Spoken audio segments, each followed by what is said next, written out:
안녕하세요 어린이 여러분. 즐거운 수학 공부 시간이에요. 오늘도 선생님이랑 열심히 수학 공부해봐요. 교과서 66쪽 볼게요. 교과서 파일은 더보기 링크를 참고하세요. 오늘의 공부할 문제 같이 한번 알아봅시다. 대응관계를 식으로 나타내기. 지난 시간에는 표로 나타내서 규칙을 찾아봤었죠. 이번에는 식으로 나타내어 보겠습니다. 두 양 사이의 대응관계를 찾아 네모, 세모 등을 사용하여 식으로 나타낼 수 있습니다. 사각형, 삼각형도 좋고요. 일단은 두 양을 알아내야 됩니다. 알겠죠? 생각 열기. 풍력 발전기는 바람으로 풍차를 회전하여 전기를 일으키는 발전기입니다. 풍력 발전기에는 날개가 있는데 보통 풍력 발전기의 날개는 3개인 경우가 많습니다. 풍력 발전기의 수와 날개의 수 사이의 대응관계를 말해보세요.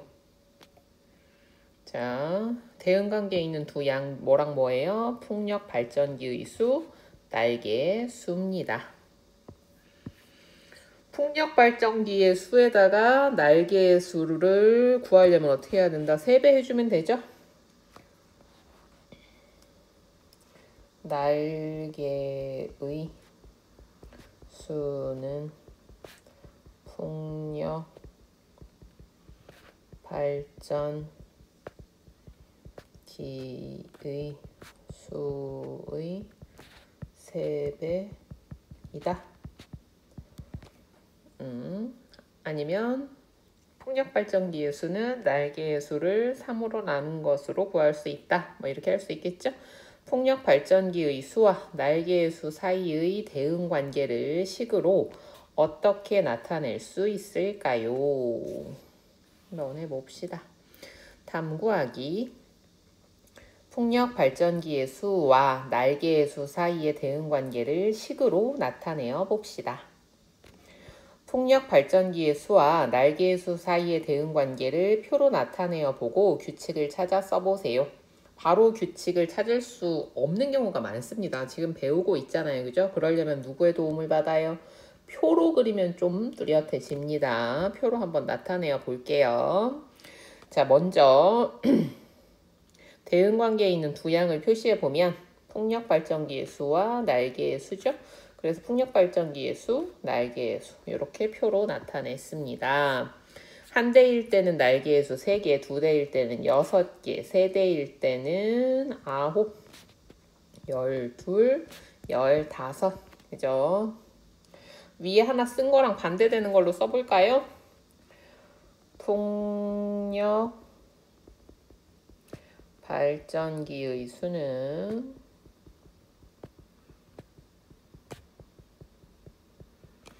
날개의 수를 3으로 나눈 것과 같다.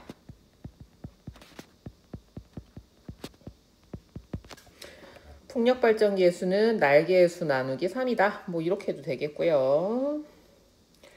풍력 발전기의 수와 날개의 수 사이의 대응 관계를 다음을 이용하여 식으로 나타내어 보세요. 풍력 발전기의 수, 날개의 수 곱하기 나누기 등호 같다. 3. 자, 그럼 뭐예요? 풍력 발전기의 수에다가 몇을 곱하면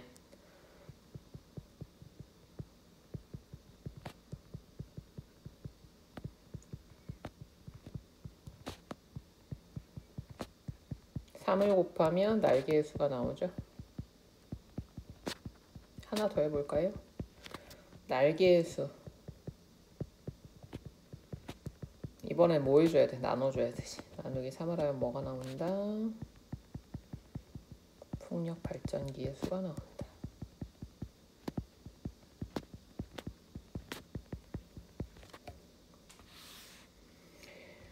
위의 식에서 풍력 발전기의 수를 삼각형, 세모, 날개의 수를 동그라미, 원으로 바꿔 식으로 나타내어 보세요. 풍력 발전기 자리에다가 뭐를 집어넣으래요? 세모. 날개의 수에 동그라미. 해봐. 어떻게 돼? 세모 곱하기 3은 동그라미. 또는 날개의 수 동그라미 나누기 3은 풍력발전기의 수 세모. 오, 훨씬 간단해졌다. 그치? 대응관계를 기호 세모와 동그라미를 사용한 식으로 나타내었을 때 좋은 점을 이야기해 보세요. 간단하다.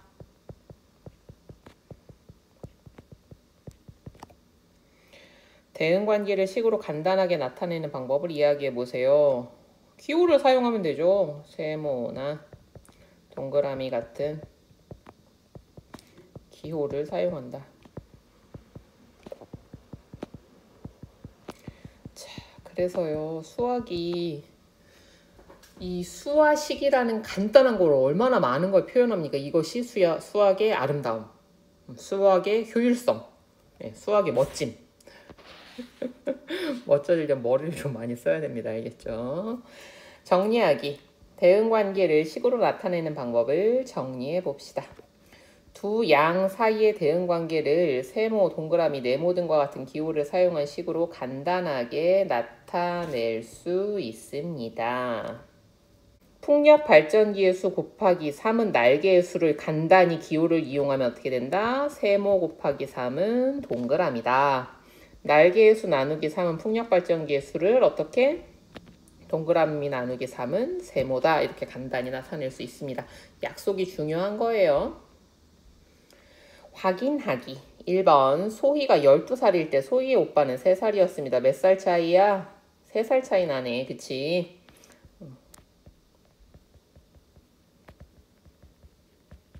소희의 나이와 소희 오빠의 나이 사이에 대응 관계를 식으로 나타내려고 합니다. 물음에 답해보세요. 자, 여기서도요, 대응 관계 찾으려면 일단 함께 변하는 두 양, 대응 관계에 있는 두 양을 찾는 게 1번입니다. 소희의 나이와 소희 오빠의 나이 사이의 대응 관계를 표로 나타내어 보세요. 두 양의, 자, 소희의 나이, 그 다음 소희 오빠의 나이. 소희의 나이가 12살일 때 15살, 13살일 땐 둘 다 한 살씩 먹잖아. 그죠? 17살, 18살, 19살. 소희의 나이를 동그라미, 소희 오빠의 나이를 세모라고 할 때 갖다 넣어. 자, 얼마야? 더하기 3이지. 두 양 사이의 대응 관계를 기호를 사용하여 식으로 나타내어 보세요. 기호 전에 뭐가 돼야 돼요? 말로 돼야 됩니다. 그래서 선생님은 말로 먼저 해볼게요. 소희의 나이에다가 얼마를 더해줘야? 3을 더해줘야 소희 오빠의 나이가 나오죠. 자, 그래서 소희의 나이에 동그라미 더하기 3은 오빠의 나이 세모다. 이렇게 식으로 나타낼 수 있습니다. 기호를 사용하면 편해요. 탁자 한 개에 의자가 4개씩 놓여 있습니다. 뭐 이런 식이라는 거겠죠. 탁자 한 개에 의자 4개. 탁자의 수를 세모, 의자의 수를 동그라미라고 할 때 두 양 사이의 대응 관계를 기호를 사용하여 식으로 나타내어 보세요. 자, 얘는 어떻게 됩니까? 그림을 그려보면 이렇게 늘어나죠. 그죠? 그럼 탁자의 수에다가 몇을 곱해야? 4를 곱해야 4배죠. 4배. 자, 그래서 탁자의 수가 뭐니까? 세모니까 이거에 4배를 하면 의자의 수 동그라미가 나오죠. 생각 솔솔. 끈 1개를 같은 길이로 잘라 리본 8개를 만들었습니다. 오른쪽은 리본 1개의 길이와 끈 1개의 길이 사이의 대응관계를 기호를 사용하여 나타낸 식입니다. 자, 이게 무슨 얘기야? 끈 1개의 길이가 있고요. 그 다음에 리본 1개가 있죠. 그죠? 리본 1개의 길이. 끈의 길이를 몇으로 잘라서 8개로 잘라서 뭘 만든다? 리본의 길이. 리본 1개니까 이렇게 만든다는 거죠. 네모와 세모는 각각 무엇을 나타내는지 써보세요. 자, 식이 다르네. 식이 달라요. 그럼 이거 어떻게 식 바꿀 수 있어요? 곱셈과 나눗셈의 관계 이용하면 되죠. 그죠? 자, 그래서 뭐의 길이? 리본의 길이를 8배 하면 끈의 길이가 나오죠. 자, 그러면 이번에는 찾을 수 있겠다. 여기가 뭐야? 리본 한 개. 얘가 끈. 그죠?